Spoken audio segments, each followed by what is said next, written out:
Exodus 21. These are the rulings you are to present to them. If you purchase a Hebrew slave, he is to work 6 years, but in the seventh he is to be given his freedom without having to pay anything. If he came single, he is to leave single. If he was married when he came, his wife is to go with him when he leaves.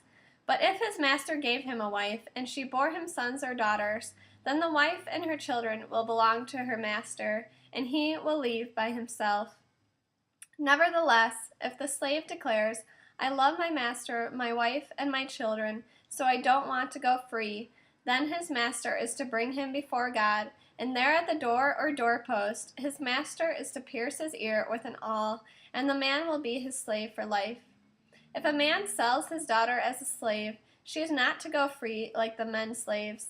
If her master married her but decides she no longer pleases him, then he is to allow her to be redeemed. He is not allowed to sell her to a foreign people because he has treated her unfairly. If he has her marry his son, then he is to treat her like a daughter. If he marries another wife, he is not to reduce her food, clothing, or marital rights. If he fails to provide her with these things, she is to be given her freedom without having to pay anything. Whoever attacks a person and causes his death must be put to death. If it was not premeditated, but an act of God, then I will designate for you a place to which he can flee. But if someone willfully kills another after deliberate planning, you are to take him even from my altar and put him to death. Whoever attacks his father or mother must be put to death. Whoever kidnaps someone must be put to death, regardless of whether he has already sold him or the person is found still in his possession. Whoever curses his father or mother must be put to death. If two people fight and one hits the other with a stone or with his fist, and the injured party doesn't die but is confined to his bed, then if he recovers enough to be able to walk around outside, even with a cane, the attacker will be free of liability, except to compensate him for his loss of time and take responsibility for his care until his recovery is complete. If a person beats his male or female slave with a stick so severely that he dies, he is to be punished, except that if the slave lives for a day or two, he is not to be punished, since the slave is his property. If people are fighting with each other and happen to hurt a pregnant woman so badly that her unborn child dies, then even if no other harm follows, he must be fined.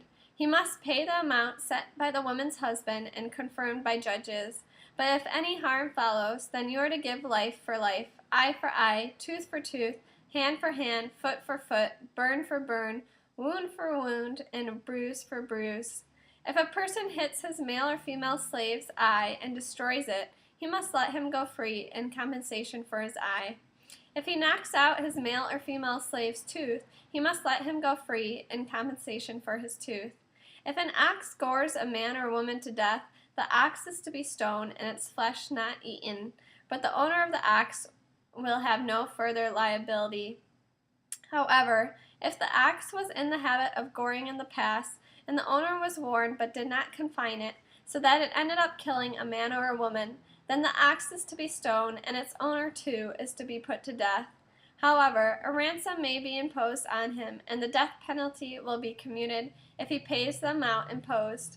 If the ox gores a son or daughter, the same rule applies. If the ox gores a male or female slave, its owner must give their master 12 ounces of silver, and the ox is to be stoned to death. If someone removes the cover from a cistern or digs one and fails to cover it, and an ox or donkey falls in it, the owner of the cistern must make good the loss by compensating the animal's owner. The dead animal will be his. If one person's ox hurts another so that it dies, they are to sell the live ox and divide the revenue from the sale, and they are also to divide the dead animal. But if it is known that the ox was in the habit of goring in the past, and the owner did not confine it, he must pay ox for ox, but the dead animal will be his. If someone steals an ox or a sheep and slaughters or sells it, he is to pay 5 oxen for an ox and 4 sheep for a sheep.